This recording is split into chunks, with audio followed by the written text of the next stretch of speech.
30대 때는 몰랐습니다. 40대 때도 그냥 지나가는 바람처럼 넘겼죠. 하지만 50이 넘고 나서야 비로소 마음속에 자리 잡는 것들이 있습니다. 삶이란 참 이상합니다. 바쁠 땐 중요한 걸 못 보고 시간이 나면 이미 늦어 있는 법이니까요. 오늘은 수많은 분들의 실제 이야기를 모아 제가 50대가 되어 정말로 알게 된 것들에 대해 이야기 나누려 합니다. 단순한 정보가 아니라 가슴에 오래 남은 장면들, 그리고 마지막에는 지금부터 실천할 수 있는 3가지를 함께 말씀드릴게요. 이 영상이 당신의 남은 인생을 조금 더 따뜻하게 밝혀주기를 바랍니다. 구독과 좋아요는 당신과 다시 만나는 인연이 됩니다.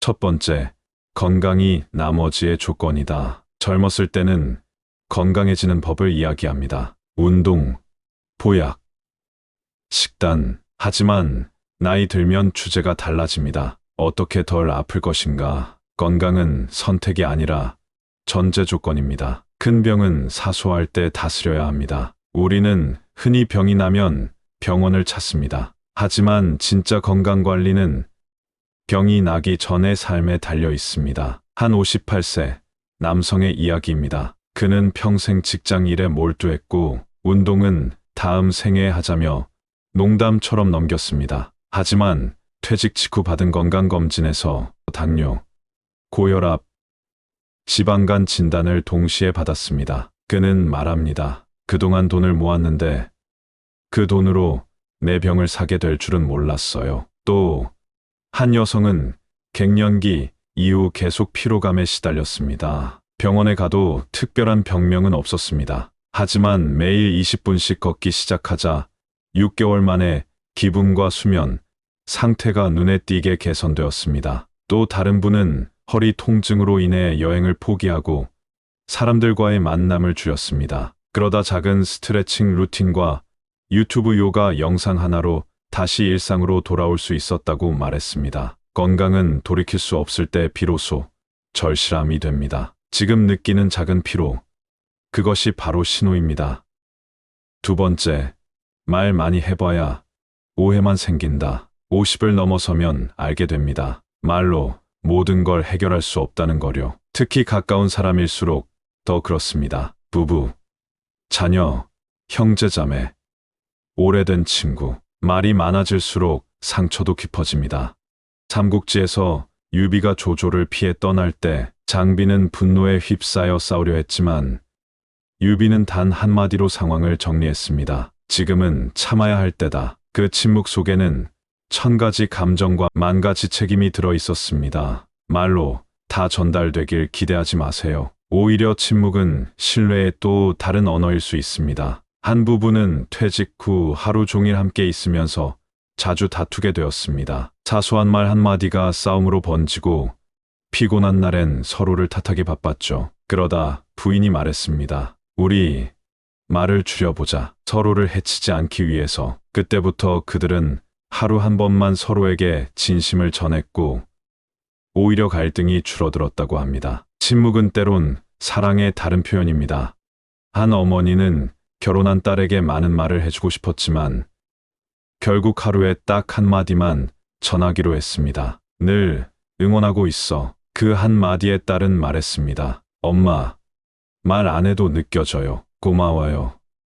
세 번째, 불편한 관계는 빨리 정리해야 한다. 50이 넘으면 에너지는 제한된 자산이 됩니다. 반복적으로 불편한 관계를 붙잡고 있으면 그 자체로 인생이 피곤해집니다. 단사표음은 한 그릇 밥과 물만으로 만족하던 아내의 삶을 나타낸 고사성어입니다. 불편한 사람과 매일 식사하는 것보다 편한 사람과 라면 한 그릇 나누는 삶이 더 품이 있습니다. 한 여성은 말합니다. 30대 땐 관계를 유지하느라 애썼고 40대엔 갈등을 회피했습니다. 그런데 50이 넘고 나니 제가 소중하더라고요. 지금 당신이 불편해하는 그 사람, 과연 계속 붙잡을 이유가 있을까요?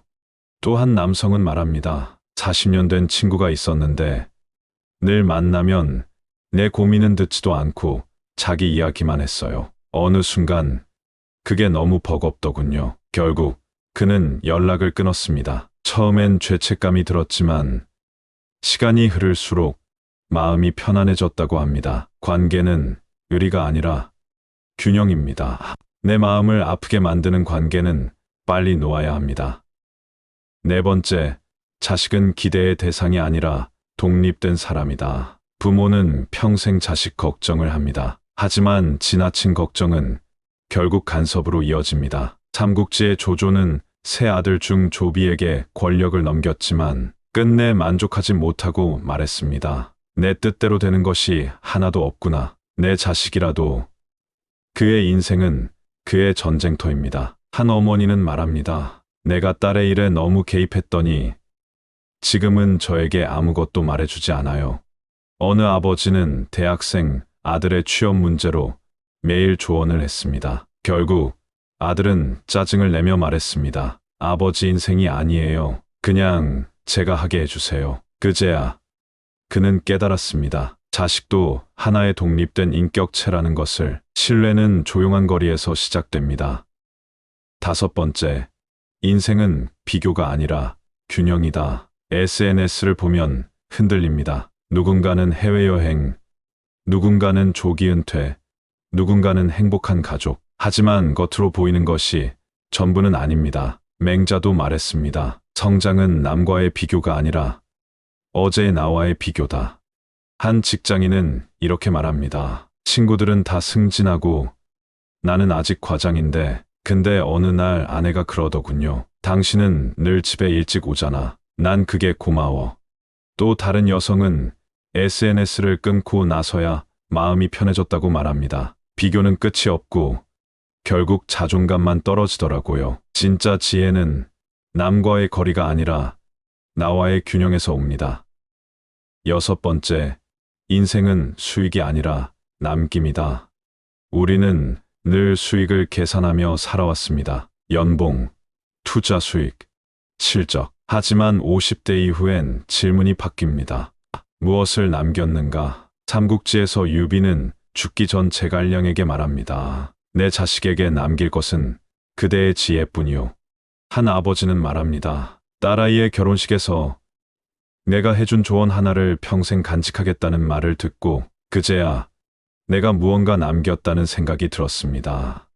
또 다른 분은 말합니다. 저는 퇴직 후에도 사람들 사이에서 필요한 존재이고 싶었어요. 그래서 후배들에게 제 경험을 글로 남기기 시작했죠. 지금은 그것이 제 인생의 보람입니다. 진짜 남는 것은 당신의 태도, 말투, 성실함, 그리고 사랑입니다. 일곱 번째, 미움받을 용기도 필요하다. 50이 넘으면 점점 더 느껴집니다. 모두에게 좋은 사람일 수는 없다. 부처님은 이렇게 말씀하셨습니다. 자기를 지키지 못하고 남의 평판만 따르는 자는 물에 떠다니는 나뭇잎과 같다.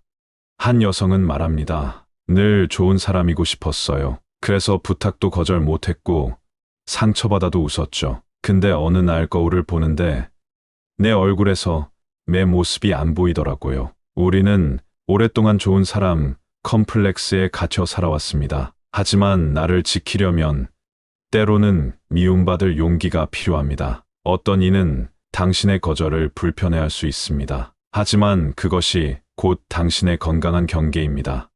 한 스님은 말씀하셨습니다. 미움은 잠시다. 하지만 잃은 자존은 오래다. 좋은 사람이 되기 전에 자존을 지키는 사람이 되십시오.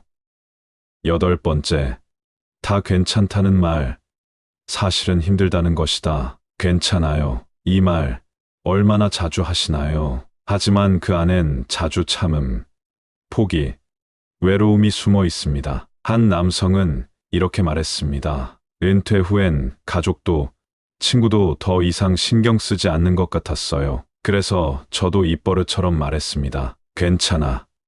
그냥 그래.